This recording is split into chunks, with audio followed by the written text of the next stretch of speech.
Welcome back, guys. Welcome back. Welcome back. They want some more of the BLERD love, man. They want some more of the BLERD love.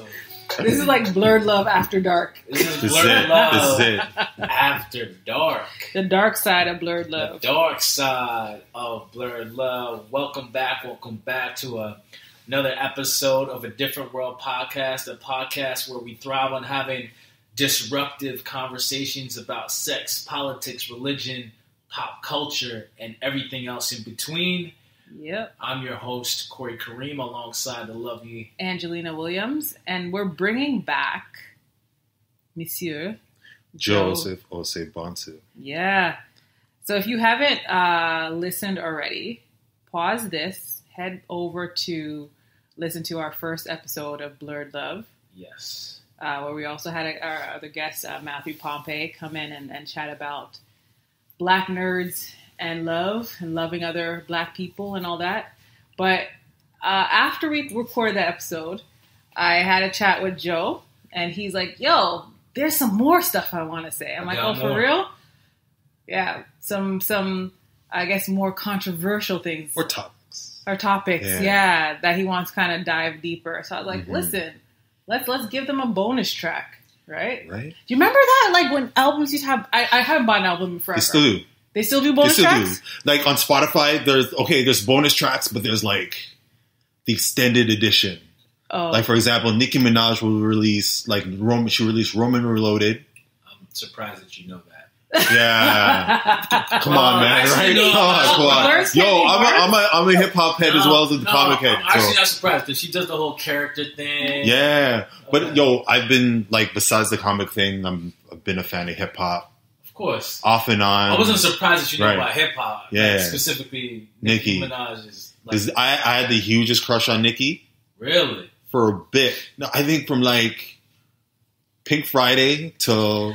So let me ask you, what about Nicki did you have a crush on? What attracted you to her? It just, besides that, which I don't know if it's real. People saying it's real, people saying it's fake. It really matter these days? Yeah, honestly, who am I to judge? But real butts count too. Right, but exactly. But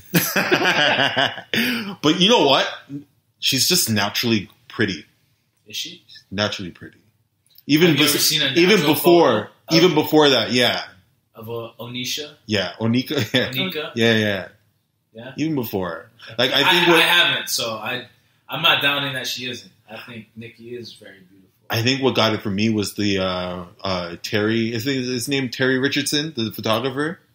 When he did his photo shoot of Nicki, that's what kind of got it for me. You know? I don't like the guy, I don't agree with Terry Richardson and his politics, and what he stands for. Yeah, but I did his work. Well, let's get back on track. Okay. Yeah. So we wanted to hit on some key topics about the dark side of BLERD love.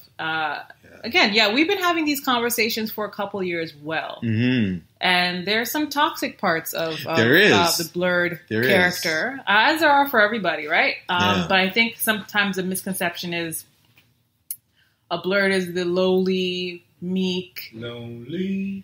I didn't say lonely. I said lowly. This meek, little, gentle, innocent, character that everyone kind of feels sorry for. Yeah. But there's some really messed up traits and behaviors. Yeah. And you want to touch on that. Like, I feel like BLERDs, nerds in general, have become really cocky in the last 10 years. I don't know. I think the ones that have made a lot of money have. Oh, yeah. Well, that's with anybody that makes a lot of money. That sounds like an Elon Musk kind of... But I feel like the ones that have... or that guy, that pharmaceutical guy. Forget the ones that are being cocky, but not necessarily in terms of making money, because they're really smart. Yeah. And because you might not know things or understand things to the level of... So condescending. So they're condescending. Yeah. Right. I don't know if that's a new trait. I think that kind of existed in... Well, I meant new in the sense where in high school, they're getting tossed in the locker. Yeah. And now... and they're like, that they have the power. It's now they're top shots in the corporate world. That's it. But if you think about like the quintessential comic book characters, like the villains were always like the nerds that were picked on. The Lex Luthors, right? The freaking who else was there? The Dr. Octopus was one of them. You know what I mean? Like the dude from Phineas and Ferb. Yeah, right. You know? But yeah, like I feel like they're always had this. You know, I need to get revenge, and very few nerds in general can actually get to that place where they're like, I'm going to, you know, seek revenge on the people that made fun of me. But just generally speaking, you mentioned the nerd in the fedora. Yeah, the nerd in the fedora. Nerd in the fedora, I think it was an older expression for it. I don't know if it still exists. It probably does. But picture this. Picture the meek, lowly nerd who always wears his fedora, who has his glasses or whatever, and then all he's doing is complaining about how he doesn't get the good girls, how the jocks or the bad boys get all the girls that he wants. Yeah. So he's on social media complaining about it. He's complaining about it to his friends. Yeah. So, like, if you can, I'm going to put you on the spot. Yeah. What would a tweet sound like from a nerd in a fedora? Because, again, you can't see these people on social media. Yeah. You can't see them. Yeah. But, I mean, I'm pretty sure you can kind of... What are some of the telltale signs? Like, yo, that dude right now, he's wearing a fedora. He'll drop memes that relate to that subject. Oh, about, like, rejection? About being rejected? Yeah. He'll drop memes. He'll drop like little condescending tweets about, you know, him going out on a date and then what's wrong, and then saying what's wrong with the girl, or even like going on a date and then seeing the girl with another dude the next day, and then what else is there? So the dude in the fedora sounds like someone that's looking for like public sympathy. That's it. That's part of it. Right. He's looking for that public sympathy. Sympathy. Blah, how come I can't speak today? Okay, yeah. It's a long day. Yeah. Just came from work actually, so. Yeah, but so I guess I kind of, I'm a sucker for, you know, a sucker. Really? Yeah. Not to date them. But, yeah. I mean, okay, some people could argue, but I think that I sometimes feel like, you know, the downtrodden or whatever. Yeah. But what I hear from you is like that's like a manipulation tactic. Is it? It's somewhat. It sounds like low self-esteem. Yeah, it's like using your low self-esteem or basically getting people to feel sorry for you, or getting women to feel sorry for you. But isn't that how you truly feel? You feel sorry? Yeah. No, like, I mean, you just don't feel like you feel sorry for yourself. I think that's what it is. I don't feel like it's a manipulation. I mean, it can be. I definitely think it's manipulative because I think, like, I've been around that. Now that we're talking about it, I've been around that nerd in the fedora, and they can be really snarky, super condescending, almost elitist in a weird way, like, or maybe self-defeating. Yeah. And when I say elitist, what I mean by that is like, oh, you don't know this thing? Yeah. Why don't you know this thing? And trying to like push themselves up. Yeah. To kind of compensate for the fact that they're losers. Yeah. And it's like you said, they've been stuffed in the locker. They've been bullied. So they're not that they're older and they're in a somewhat higher position. They can do that they can do that now. Right? Not right. So, you wear thick rimmed glasses. I do. So, are you talking about your alter ego? Were I'll you ever? I'll be honest with you. I'll be honest with you. I was that guy. Really? I was that guy, dude. At one point, honestly, Ange, at one point, I was just bitter and I was just jaded by all these experiences. How much of your bitterness was around the female? Like, how much of that bitterness was attributed just to your lack of fulfilling your female, whatever? Sorry. Because you know why I asked this? Weird thought. So one thing you gotta know about me, Joe. Yeah. my mind pulls thoughts from very random For places, and it somehow tries to make sense of everything. So I mentioned female like that because I was listening to a podcast of D.L. Hughley, and his son has Asperger's. Yeah. And he's like, I think I've seen the same one, yeah. And he was saying, like, yo, the moment my son started getting pussy, his symptoms just went away. He's like solved his confidence issues. So what you're talking about is like sexual repression or pent up sexual. I don't know rage. what you want to call it, but I'm just saying, like, he said it worked wonders for his son. So I'm just wondering, like, does a lot of your pain come from the interaction or the lack thereof with the desired woman of your dreams? I think it was part of that. Other part was just pressure from like family. To get married? Yeah, get married, meet somebody because they're like, okay, your brother met somebody. Was your brother a nerd? No, he's the opposite of me, actually. Oh, my older brother's the opposite of me. And growing up, I've always tried to be like him, but went about it the wrong way, and not tried to be myself. Does he? He never tried. He never tried. Dude was like back in the day before the wife and kids. Dude was like. He's that guy. He was that dude. You know what I mean? This is good. So, this is very revealing. I feel I wanted to be that dude. Yeah. But I just went about it the wrong way. Like I know BLERDS that. So I know later on in the show we're going to talk about Stefan Urkel. Yeah. Whatever. So I know a guy that was like an Urkel who became a Stefan for real. Yeah. And he was like, he used to tell me, I didn't know him when he was the Urkel. I met him when he was Stefan. And he was telling me, though, in junior high, I was that kid, none of my clothes fit me, I was picked on, all this stuff, none of the girls would give me any attention. In college, this dude was that guy. He was, I remember, I kid you not, I'll never forget this day. Huh? Sorry. Right? It was a joke. It was a joke. So, he's tall, dark, and handsome. He's your type. There you go. Look at that. He's your complexion, about 6'4". Get him, man. Get him. Anyway, so I remember, I'll never forget this day. It was college. We're young. We're 20, 21. Man, so we're on campus, and he's like, we're talking, and then he's like, Corey, watch this. He's like, 10, 9, 8, 7, and then like within 10 seconds, beautiful girl comes up on, hey Jason, how you doing? He's hugging her, he's looking at me, he's like, give me that. I was like, yo. Ew, I don't like him anymore. Oh no. Oh man. Come on. But yeah, anyways, continue. No, it's just like with me, it was just like, I wanted to be my brother, and I didn't go about it the wrong way, And at the same time, and we talked about this actually after the last episode, when it came to relationships, love, and all that stuff, he was there, like my brother was there, but he didn't really give me pointers. He was just off doing his own thing. My dad, like I said, my parents are old school, they're old school Ghanaian, so Africans, you don't see them. I get it. You don't see them display public things of affection, right?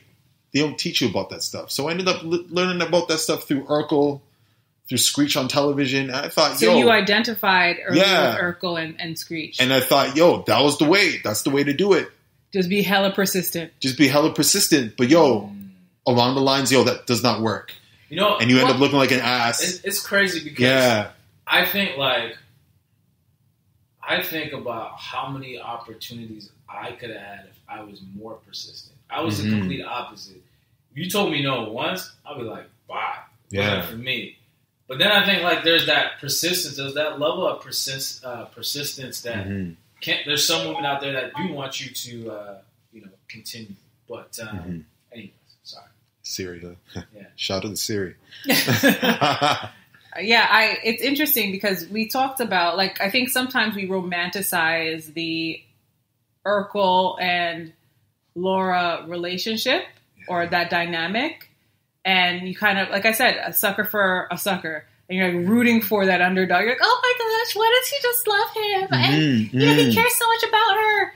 But, I mean, we completely ignore the complete disrespect for someone's for some autonomy space. And someone's Yeah. So what she said no. Yeah. She said yeah. So does no mean no? Repeatedly, over and over and over and over again. Hell yeah, it does.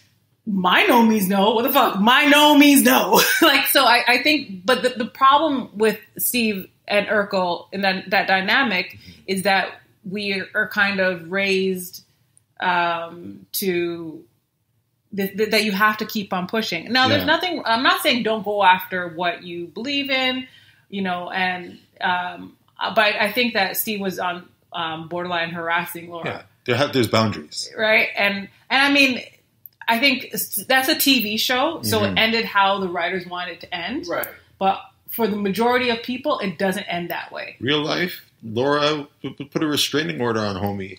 Yeah, right. Like that's sure. what it is. For sure. And I guess we're talking about like how that type of dynamic translates into the real world. Mm-hmm. Again, I'm not trying to, be the PC police and completely ruin that childhood show. I loved it. I watched it religiously every Friday with my family. But shout out to TGIF Friday. Like, that was the lick. It used to be really good pro Full House. And, Step by Step. Yeah, Boy Meets World and all them things. Like, that was the lick back then. It was great. I don't want to ruin our childhood. Yeah, but I think that the Laura and Steve dynamic, if we saw that playing out in real life today. Yeah, hella disturbing. Hella disturbing. Nah. You need to chill out. That's it. I like you. I'm done. Okay, you said no. Okay. So, but did you ever you became a Steve? At one point, like in high school, I'll be honest with you, I was Steve Urkel. What was her name?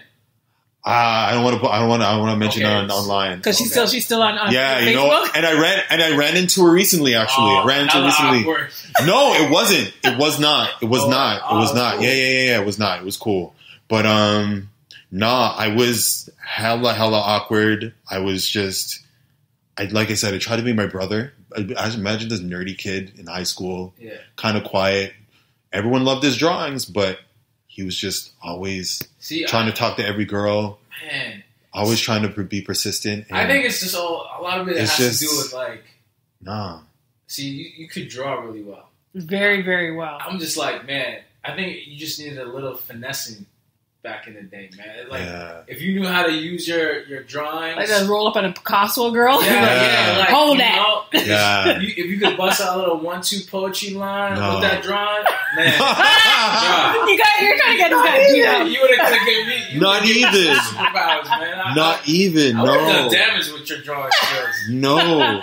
But I think the difference is that your brother didn't want it as much. So there's something about like we've all watched The Secret, right? Yeah. It's like you kind of have to like you want it, but you let it go and you allow it to manifest. That is a true thing with women. I remember when I was my first corporate job out of college. There was this hot girl I was working with. Her name was Amanda. She got killer booty. Every guy in the office was trying to like holla at it. Every dude, every single one of them. She was punking all of them. And then one day she said to me, "Corey, like how come? Like basically, like how come you haven't shot? Like how come you haven't shooting your shot? Right?" And I was just like, I don't like to have girls that everyone wants at the same time. I just was never my style. Don't get me wrong. I was hella attracted to her, but I was just like, I'm not trying to compete with like 10 other dudes, but that made her want to find out more about me because I wasn't being like them. Mm-hmm. So there is a certain draw. Oh yeah. It's even if it's not the obvious, okay, I like her, but I'm gonna act aloof, like I don't really care. It's something about the confidence of, let me not objectify this girl. Going back to the fedora dude, the fedora nerd. Like I find that they think that they're superior to other guys, but they fall, I don't want to use the term victim, but they fall into play with the same objectification of women and not really seeing women as autonomous whole human beings. It's like, it's interesting because I've been witness to conversations with dudes in fedora or the nerd in the fedora where he'll like talk down a girl like, oh, she's whatever, she's stupid, she's whatever, like talk her down because he knows he can't get her. That's exactly what it is, right? So you did that. You hate not even. Well, I used to. No, I'll be real. Let's be real. So I used to. Let me hear. With a couple of them. Let me hear her talk now. What did you do? What did that sound like? Honestly, it's just like. I forget. Go ahead. We've had this conversation. We have. Honestly, and you redeemed yourself though. You went back and you cleaned things up. Oh yeah. You're telling me about a situation here. I'm putting all his. What was this? What was it? I can't. I have the memory of a dinosaur. Every time you come up on the show, bro. He can't remember. But no, it was like you were saying. I did X, Y, Z, and I regret doing this stuff. I think you probably had an interaction online. With somebody, and you had to call her back and be like, "Yo, I was an asshole for this, and I'm sorry." It's like, I guess you're coming out of your fedora phase. Yeah. That's what it was. I think it was somebody I used to date. We stopped dating, and I said some things that were kind of out of turn. You were hurt. Because I was hurt. Yeah, I was pretty banged up. Things were going so well, so I was just like, you know what? I left her. I think I left her a note on her Tumblr, and then I left her a voice message expressing how sorry I was. Yeah. I didn't mean to come off that way. I was just in my feelings, and if she takes it, takes it. If she doesn't, then whatever. I'm just gonna leave it out there, and then do my own thing. This was years ago. Oh, okay. Yeah, this was years ago. Things are good now. Thank goodness. Yeah. I think that's it. I find that nerd in the fedora really. Yeah. So educate me. Why is it a nerd in a fedora specific? Because there's a picture. If you go online, there's a picture. There's this meme. Right. With this kid wearing a fedora, glasses, kind of chubby, and I think there's something that says, "Oh, all girls don't like nice guys." Yeah. I think that's the meme that's tied to it, but usually that's like the blueprint. Yeah. For that type you of thing, don't really right? like nice guys. You like to be abused. And not to knock people that wear fedoras, but still, if you come to me, then I'll treat you better, kind of thing. Yeah. Honestly, that type of mentality ruins one's life. I think the nice guy thing is more about women and men, but more so women don't like pushovers. They don't. There are some women that do like pushovers because they can control. It's all about control. And vice versa. I know me as a man, I don't like a woman that doesn't work for me. I need a woman I can punch back. Within reason. Not just punching back for the sake of punching back. But when I'm on a line, she can check me, and it comes from a very authentic place. I respect that. I'm like, that's why I fuck with you. For real. That's what I said. I'm not going to say that in a moment out loud, verbally, but in my head.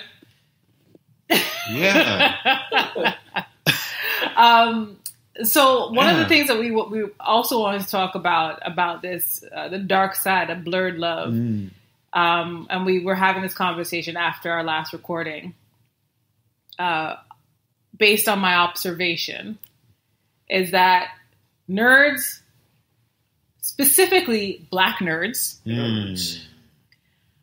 don't want female BLERDs. I feel like there is, I don't want who I am. Whereas with female Black, I just want to, actually, before I continue, I want to make a note. I legit tried to get a female BLERD on our last episode. I was even hoping to get one to come out today to record with us. I think that perspective is great. I will be doing a women's only episode in the next couple months, and so I'm going to make sure I have that perspective on there. So for the Black female nerds that are listening, I want to represent you. I want you to guys come out and have your voices heard. So 100%. If you are it, do shout yourself out in the comment section. But to back on track, I don't find that you guys want who you are. Because I guess, go ahead. I'll tell you why, and I might be right, I might be wrong about this. I think one of the things is that we want to share our world with that person, right? that's outside of that. We're so used to being in that blurred world, like comics, anime, whatever. We wanted to see what things are like outside of that. I feel like that's one of the reasons. So you want something different. Something different. But that's like, I think what Angie's talking about is like way different. Like out of our league. So yeah. Corey's like, I'm not going to say it. But it's interesting because, you know, it's like I might be okay. I'm gonna be very stereotypical, right? So, you know, work at a comic book store, live in my folks' basement, and I'm, you know, I might be a little fluffy, you know, but I want like, you know, Sports Illustrated, you know, 7-figure earning. You want Yaya DaCosta. You know, and it's just like, what? Right? They don't want who, but like, what's wrong with being with another woman that like reflects you? If you hold up a mirror in front of yourself, do you love you? Right? And would you want to be with you? You know, if the answers are no, then you got some work. There's some work to do. There we go. There's some work to do. Right? But like, if heaven forbid you're not a 10 and you come to a BLERD, they're like, like they have this like inflated sense of self. Yeah. It's really bizarre. I've been guilty of but that. If you're not a 10, they're like, well, you know, she's not really my type. Fuck, what's your type? So at the end of the day, we're not attracted. It could be a thing. It could go left or right. It's either we're attracted to them or we're not. But here's what I say. Men. Yeah. Most time you see a man and a woman. The woman is usually more attractive than the guy. That's not everybody. Yeah. Sorry. Yeah, I've just seen it in my like. I've just seen it even and like the more successful they get, the more you are to see that composition. You see the supermodel woman or a very beautiful woman, and the guy's average, or whatever it is. So my point of bringing this up again is because men's hierarchy of needs and what they look for in a woman are in a different order from what women look for in men. Yeah. So at the top of a man's hierarchy, it's always physical looks. Yeah. So you'll always get that where the guy, he might be fluffy, as you mentioned, but he wants the Sports Illustrated model because he likes the visuals. The visuals is number one, more than the type of education you have. More than the type of money. But how many nerds are like pulling bank like that? Right now, here's what I think. There's a lot more than there used to be. And I'm going to tell you, I'll give you an example. One of my coworkers said to me, her boyfriend's son, big nerd, Halo on the weekend, all that. He got a job right out of university working for Mozilla, Firefox. Yeah. Kid, first job out of college, $120K a year. He's 23 years old. He said she was telling me he doesn't even know what to do with the money. He's there playing video games on the week. Like that's his time. That's his thing of having a good time. He's playing Halo on the weekend, playing video games, makes 6 figures. Doesn't even know what to do with that money. You give that to another 23-year-old that's not like a BLERD or a nerd or whatever, he's probably buying a Benz, he's getting a condo or something, like he's going to the club, he's balling out. This guy's going home playing video games. He's not even investing in anything? He's probably investing in stuff, but I'm just saying he's not like doing what a typical 23-year-old would do. But that's attractive though, I'm not going to lie. Stay out the streets. I like the streets that. The streets are hot, man. The hell out the streets. Yes. Yeah. So I think there are a lot of BLERDs making bank, but to them, the money is not like they don't chase the money like everybody else does. They're just really good at their craft, right? And what they do, right? The money's like you'll see them. They'll make $200K a year, and they'll be driving a Prius, right? Like it just doesn't like they don't care. Like, and that's the important thing that they should all know, like, don't chase anybody. Chase your dreams. Work on yourself. and the right woman will come. You know. Does it happen that way though? It can. That sounds poetic. It can. It sounds poetic. It can. So I wish we could just end on that note because that was great. But I still have a question though. Yeah. Right. So do you know Black female nerds? I do. And would you date any of them? I would. That was a very confident answer. I would. So where do they go for love? Where do they go to find love? Honestly, like nowadays it's everywhere, yo. You can go to the art show. There's art shows. There's the comic conventions. Hold on, wait a minute. Question, Corey. There's I don't know if we recorded this on the episode with Kern. And I don't know if it was off camera or on camera where he talked about going to an art gallery and not seeing us there. I think that was on an episode. I can't remember. Seeing us? Black people? Melanated people.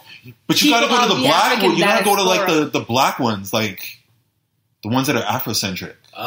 You know what I mean? Good point.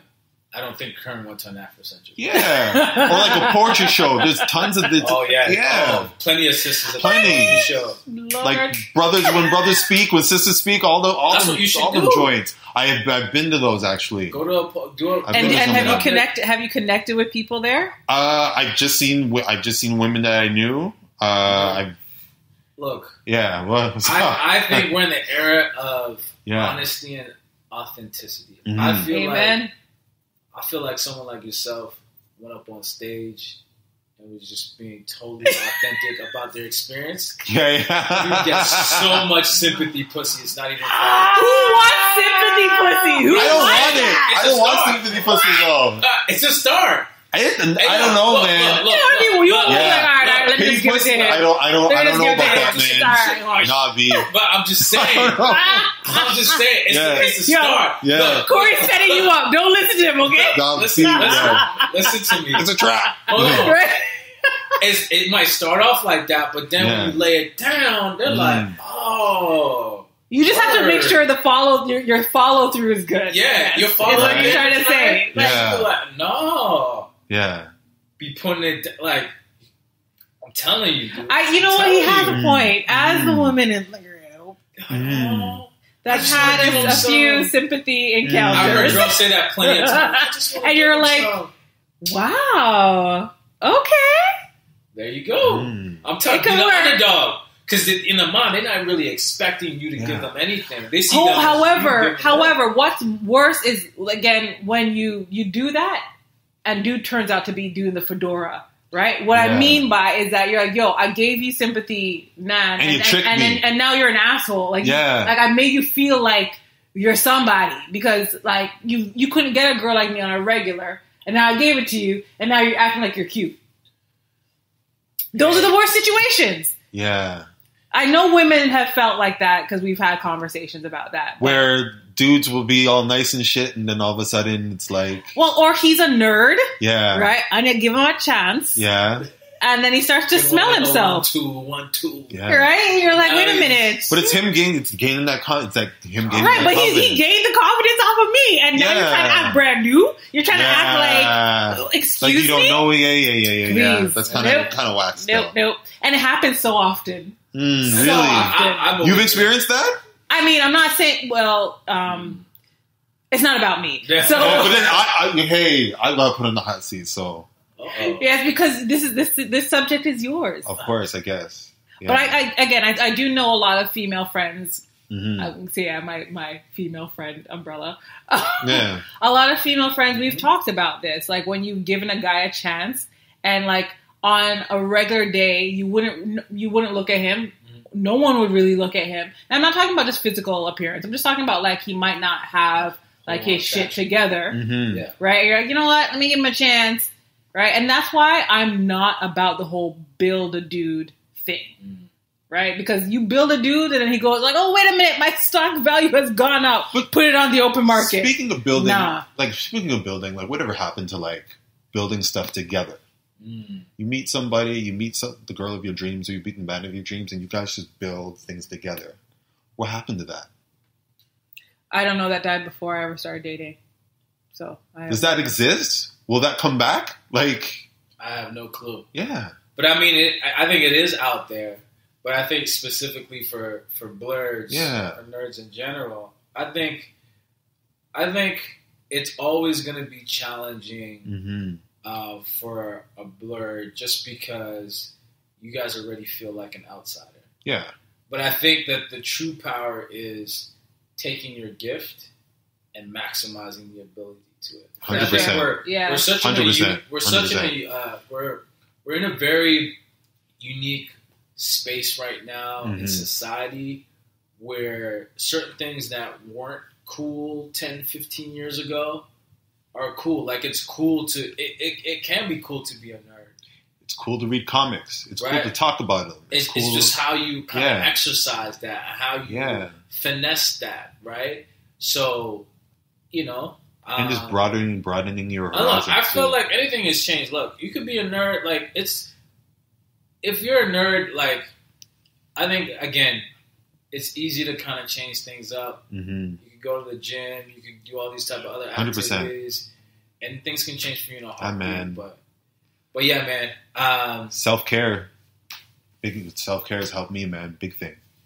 Cool. Yeah. I appreciate this secondary conversation to the original episode. That's it. We have Joe here. Thank you so much for coming through. No problem. Thank you for having me. Give the people your handles again so they can find you. Yes. So, once again, I'm one half of Heroes of the World. You could find us at www.theheroesoftheworld.com. You can also find us on Instagram at Heroes of the World and Twitter and the handle's at HOTW. Also, you can look for my handle on Instagram, which is at JAYOH83. That's JO83. And my website's joeosebonsu.com. All right. Want to see my artwork? This is a Different World podcast. Make sure to check us out on our IG, ADW_podcast. And check us out on YouTube to see the full video at a Different World podcast on YouTube. And we're coming soon on Apple Podcasts and everywhere else. Peace and love, y'all. Yeah. We out.